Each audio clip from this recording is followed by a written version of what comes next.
तर मित्रांनो पुन्हा एकदा तुम्हाला सर्वांचं स्वागत करतो अजून एका भन्नाट व्हिडिओमध्ये। तर आज आपण चाललोय मसवे या गावी। मसवे या गावी कशासाठी प्रसिद्ध आहे माहिती आहे का? मी तुम्हाला आज अजून एक आश्चर्य दाखवणार आहे आणि ते आश्चर्य म्हणजे वडाचं झाड। तुम्ही म्हणाल वडाचं झाडमध्ये काय स्पेशल आहे? तर आहे हे वडाचं झाड महाराष्ट्रातील नव्हे, देशातील नव्हे तर अख्ख्या आशिया खंडातील सगळ्यात मोठं झाड आहे। तर ते आज आपण पाहायला चाललो आहोत आणि ते सातारमध्ये आहे। चला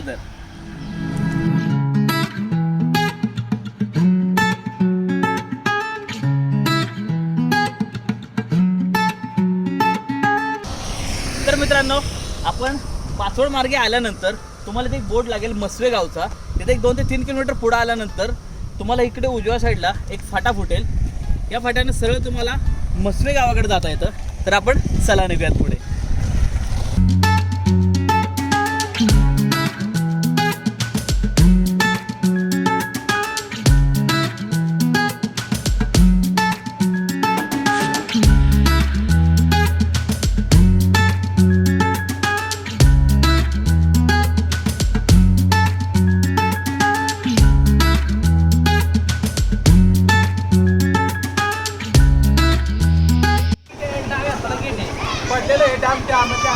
तिथून आतून जाता येतं। हो का? नाही काय प्रॉब्लेम नाही, पण आहे ना बाकी जाता येतं। आपल्याला माहिती कोण देईल तिथली आधी? बरं आल्यानंतर तुम्ही वाटलं माहिती द्या, काय प्रॉब्लेम नाही आपल्याला। तर मित्रांनो, आपण आता आलो आहे त्या मसवे गावाच्या अलीकडेच। तुम्हाला हा दिसतोय तो वड जो मी म्हटलो होतो खूप मोठा वड आहे, पण आम्हाला आता प्रॉब्लेम एक आहे की आज जायला रोड नाही आहे। तिथे एक गेट होतं ते बंद केलेलं आहे आणि मधून रोड आहे इथून जायला, पण प्रॉब्लेम असा आहे की सगळं पाणी आहे। तर आम्ही आता तोच रोड शोधतोय की आत कसं जायचं आहे आणि सगळं जरा दाट झाडी वगैरे आज झालेली आहे, त्यामुळे आम्हाला जपून जायला लागणार आहे। पण हाच तो मोठा वड।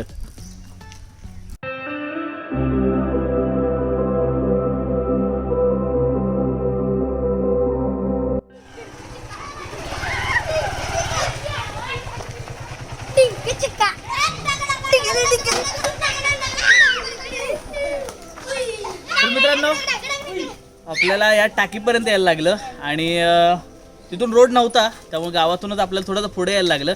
तिथे गाड्या लावतोय आणि पोरं आपल्याला सगळे आता मदत करतात, वड झाड दाखवणार आहेत। खूप दंगा चालला यांचा, एन्जॉय करतात। चला आपण आता जाऊया झाडाकडे।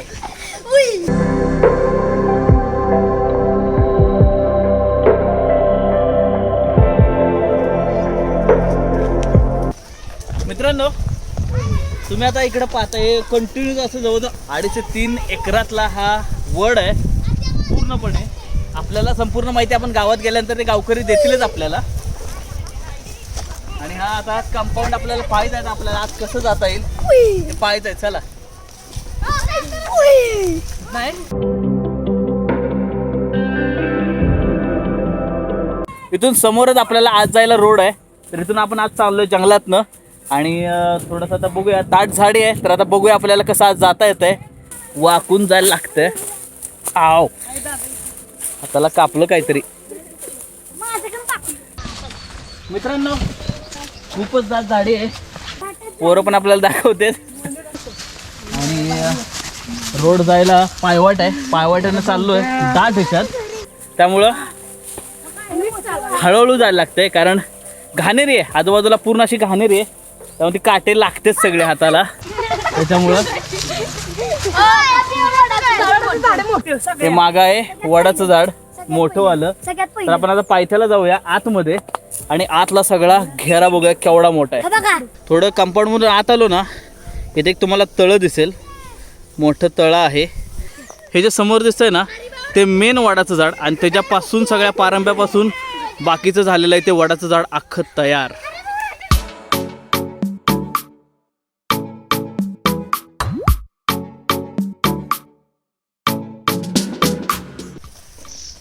तर मित्रांनो, आत्ता आपण आलोय त्या वडाच्या मेन झाडापाशी।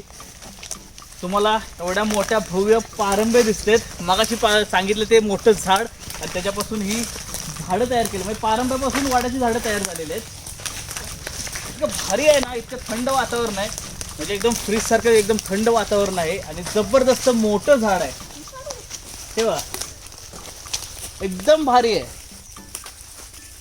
आणि खूप मोठ्या पारंब्या आणि हे आणि या गावावरूनच म्हणजे या वडावरूनच या गावाला वडाचं मसवं असं म्हटलं जातं.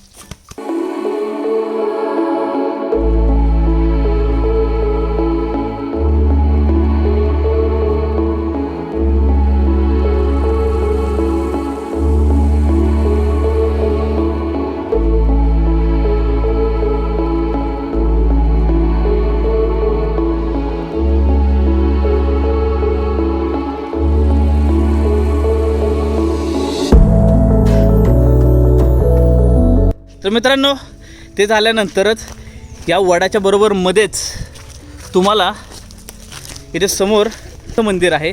एकदम जुनं मंदिर, नवीन मंदिर आहे. ते गावामध्ये बांधलं आहे. तर ते मंदिर आपण आता आतमध्ये जाऊयात कारण की इथं खूप दाट झाडी आहे. त्याच्यामुळं गावकऱ्यांनी हे मंदिर तिकडं गावामध्ये बांधलं. पोरं आपल्याला चांगली मदत करतात, दंगा करतात पण चांगली मदत करतात कारण आपल्याला इथं माहिती नाही का रे. बघा सगळी झाडीच तुम्हाला सगळीकडे दिसणार आहे पूर्णपणे. त्याच्यामुळं इथे येताना व्यवस्थित यावं लागतं आणि बरोबर त्या झाडाच्या खालीच ते मंदिर आहे. खूप दाट झाडी आहे आणि पूर्ण जपून जावं लागतं. त्यामुळे ह्या बाबळीची पण खूप मोठी झाड आहेत. फायनली आपण आता पोहोचतोय जुन्या मंदिराशी. ते मंदिर पण बघा बरोबर पारंब्याच्या बरोबर मधोमध्ये आहे. हे आहे मंदिर, पडलंय आता ते कारण ते आता हे खूप जुनं मंदिर आहे. कारण पारंब्या बघा सगळ्या त्या ह्याच्यावर मंदिरावर आलेले आहेत. जिथे जिथे पारंब्या आलेले आहेत ना तिथे तुम्हाला सगळ्या अशी झाडं झालेली दिसतील. तिकडे पण झाडं बघा. जवळजवळ 2.5-3 एकरातला परिसर असेल. म्हणजे विचार करा केवढं मोठं झाड आहे आणि त्या एका झाडापासून इतकी झाडं तयार झालेली आहेत.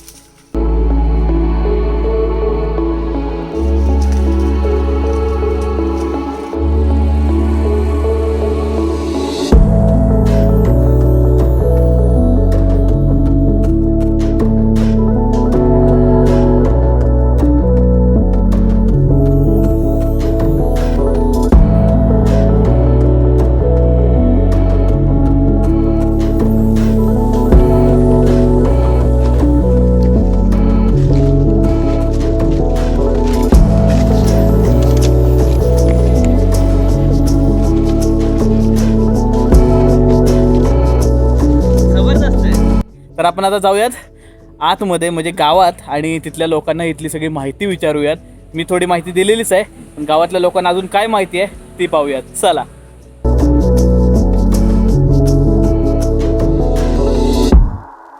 तर मित्रांनो खालचा वड पाहिला तर आपण आता आलोय ह्या वरच्या वडापाशी. हाही वड इथंच आहे म्हणजे इथे जवळजवळ 50 झाड आहेत. एका झाडापासून 50 झाडे आलेत आणि तिथेही खाली जो वड होता तिथेही एका झाडापासून जवळजवळ 150 ते 200 झाड झाले होती. आणि हे बघा माझ्या मागे हा सुद्धा तेवढाच मोठा वड आहे आणि एकदम भारी आहे. आणि या वडाची पूर्ण माहिती आपल्याला त्या गावचे जे प्राथमिक शिक्षक आहेत सर ते सांगणार आहेत. तर आपण त्यांना विचारूया. नमस्कार, मी सुरेश मारुती गायकवाड, प्राथमिक शिक्षक, सातारा जिल्हा प्राथमिक शिक्षक संघाच्या नेतेपदी मी काम करतो आहे. आज आपण या ठिकाणी वडाच्या मसव्याबद्दल अधिक माहिती घेण्यासाठी या ठिकाणी उपस्थित झालेला आहात. मी तुमचं पहिल्यांदा मसवे ग्रामस्थांच्या वतीनं मनापासून अभिनंदन करतो की ऐतिहासिक जावली तालुक्यातलं प्रवेशद्वार असलेल्या या वडाच्या मसवे गावाबद्दल आज आपल्यामध्ये वडाबद्दल जाणून घेण्याची जी उत्सुकता आहे त्या उत्सुकतेबद्दल मी तुम्हाला थोडीशी माहिती सांगण्याचा या ठिकाणी प्रयत्न करतो आहे. या गावाचंच नाव वडाचे मसवे आहे की आशिया खंडामध्ये पुरातन वटवृक्ष म्हणून ज्याची ग्रीनिज बुकमध्ये नोंद झाली तेच हे वडाचे मसवे. आज आपण जिथं उभं आहोत ते 2 एकर वडाचं क्षेत्र आहे. इथं 50 वडाची झाडं आणि दुसऱ्या ठिकाणी 3 एकर, त्या ठिकाणी जवळजवळ 100-150 झाडं अशी वडाची झाडं इथं मोठ्या डावलामध्ये उभी आहे. निसर्गाचा पर्यटनाचा हा जो वारसा आहे हा जतन करण्यासाठी आज बाहेरून अनेक भागातून अनेक लोक या ठिकाणी येत असतात आणि एका वडापासून ही जी अनेक झाडं झालेली आहेत पर्यटकांचं भक्तांचं लक्ष वेधून घेत असतात. या गावाचं वैशिष्ट्य असं आहे की गाव जसं निसर्गप्रेमी आहे तसं या गावाला लागूनच उत्तरेला वैराटगड नावाचा एक पुरातन ऐतिहासिक प्राचीन असा एक किल्ला आहे. तसं या गावचं वैशिष्ट्य असं, या वडाच्या डाव्या बाजूला आपण जर जाल तर त्या ठिकाणी एक काळूबाईचं मंदिर आहे. आपल्या सर्वांना ज्ञात आहे की कुसुंबी वाई तालुक्यामधील मांढरदेवी या ठिकाणचं काळूबाईचं मंदिर आणि जावली तालुक्यातील कुसुंबी येथील काळूबाईचं मंदिर आणि तिसरं आमचं मस्वे गावातील या वडाच्या छायेमध्ये असलेलं हे काळूबाईचं मंदिर. या तिघी बहिणी आहेत असं पौराणिक काळ सांगतात. एका रेषेमध्ये ही देवस्थानं आहेत. हे एक धार्मिक असं आमच्या या गावचं वैशिष्ट्य आहे. वैराटगडाच्या निमित्तानं ऐतिहासिक वैशिष्ट्य आहे. आणि वडाच्या बाबतीमध्ये म्हणाल तर ब्रिटिश काळामध्ये ब्रिटिशांच्या छावण्यासुद्धा या ठिकाणी पडत असत आणि ब्रिटिश या वडाच्या झाडाच्या याच्यासाठी अनेक खलबतं ब्रिटिशकालीन या वडाच्या झाडामध्ये झालेली आहेत. हे इतिहासामध्ये याची नोंद आहे. आज जर हा परिसर आपण पाहिला तर खऱ्या अर्थानं हे पर्यटन स्थळ विकसित होण्यासाठी DCPCच्या माध्यमातून क वर्ग पर्यटन स्थळाला तत्वता मान्यता मिळाली. पुन्हा वन विभागाकडून राज्य पातळीवरून त्यासाठी गावचा प्रयत्न सुरू आहे. खरं तर हे पर्यटन स्थळ विकसित होण्यासाठी दोन्ही बाजूनं प्रयत्न होणं गरजेचं आहे. कारण या ठिकाणी अनेक चित्रपटाच्या काही इथं शूटिंग्स होत असतात. मध्यंतरीत 5-6 महिन्यापूर्वी आघाडीचे दिग्दर्शक प्रवीण तरडे यांच्या छत्रपतींचे सरसेनापती हंबीराव मोहिते यांच्या जीवनावर याच ठिकाणी आपण उभा आहोत. या ठिकाणी शूटिंग झालं होतं आणि म्हणून या ठिकाणचा हा सगळा वारसा जर आपल्याला जतन करायचा असेल तर ग्रामस्थ पातळीवर सुद्धा प्रयत्न होणं गरजेचं आहे. हा वारसा जतन करण्यासाठी वन विभागाकडून प्रयत्न होणं गरजेचं आहे. पुरातन विभागाकडून होणं गरजेचं आहे. पण थोडंसं या अनुषंगानं खेद करावं असं वाटतं की तसे प्रयत्न म्हणावे असे या ठिकाणी होत नाहीत.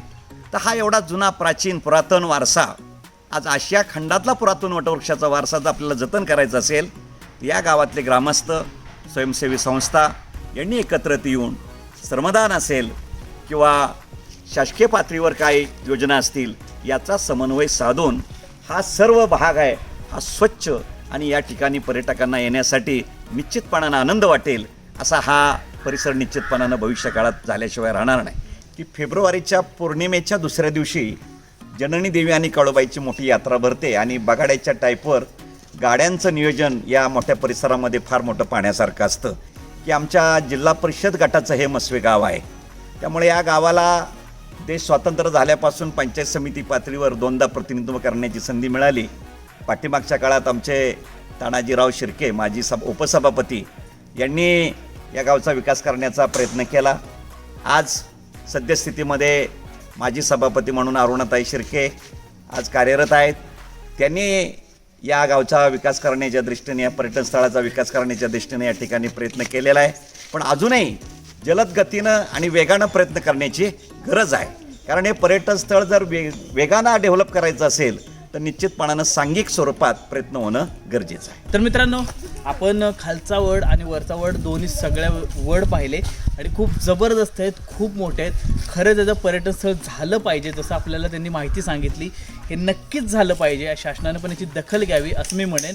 आणि ग्रामस्थांचं आणि सरांचं मी मनापासून आभार मानतो, कारण की त्यांनी आपल्याला एकदम चांगली व्यवस्थित माहिती दिलेली आहे. तर त्यांचा मी मनापासून आभार मानतो. आणि जे आपल्याबरोबर मुलं होती ना त्यांनी आपल्याला मदत केली, तर त्यांचंही खूप मी आभार मानतो. त्यांनी आपल्याला खूप चांगली मदत केली. तर मी आता हा व्हिडिओ इथंच संपवतो. तर मित्रांनो, कसा वाटला व्हिडिओ मला नक्की कमेंट करून कळवा. आवडला असल्यास लाईक करा, तुमच्या सगळ्या मित्रमैत्रिणींशी शेअर करा आणि सगळ्यात महत्त्वाची गोष्ट, माझ्या चॅनलला नक्की सबस्क्राईब करा. सबस्क्राईब केल्यानंतर जे बेल आयकॉन येणार आहे ना त्याला नक्की क्लिक करा. म्हणजे तुम्हाला असे आश्चर्य, नवीन नवीन असे ठिकाणं, एकदम भन्नाट जबरदस्त व्हिडिओ पाहायला मिळतील. तर आता मी तुमची घेतो रजा. Bye bye. तुम्हाला अजून एक सरप्राईज, एक भारी गोष्ट दाखवायची होती. तर आपला GoPro 9 आलेला आहे. याचे शॉट्स तुम्ही पाहिले असतीलच आत्ता. तर तुम्हाला वाटलं असेल बाई एवढे भारी शॉट्स कुठून आले. तर GoPro Hero 9 आपला आलेला आहे. भारी वाटतं याच्यावर शूट करताना एकदम. आणि हे ॲक्च्युली कुठं मला मिळत नव्हता, बरंच वेटिंग होतं यासाठी. पुण्यातलं एक दुकान आहे, तर त्या दुकानाचा ॲड्रेस आणि तिथल्या सरांचा नंबर मी माझ्या डिस्क्रिप्शनमध्ये देतो. तर तुम्हाला जर हवा असेल तर तुम्ही त्यांना कॉल करू शकता आणि तिथून घेऊ शकता.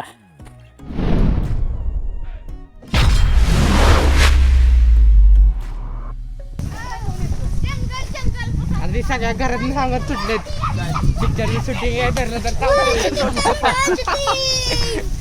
तर मित्रांनो, या गावामध्ये, या मस्वे गावामध्ये तुम्ही कसं यायचं याचा पूर्णपणे रूट मी माझ्या डिस्क्रिप्शन मध्ये देत आहे, तुम्ही पाहू शकता आणि इथंपर्यंत व्यवस्थित पोहोचू शकता.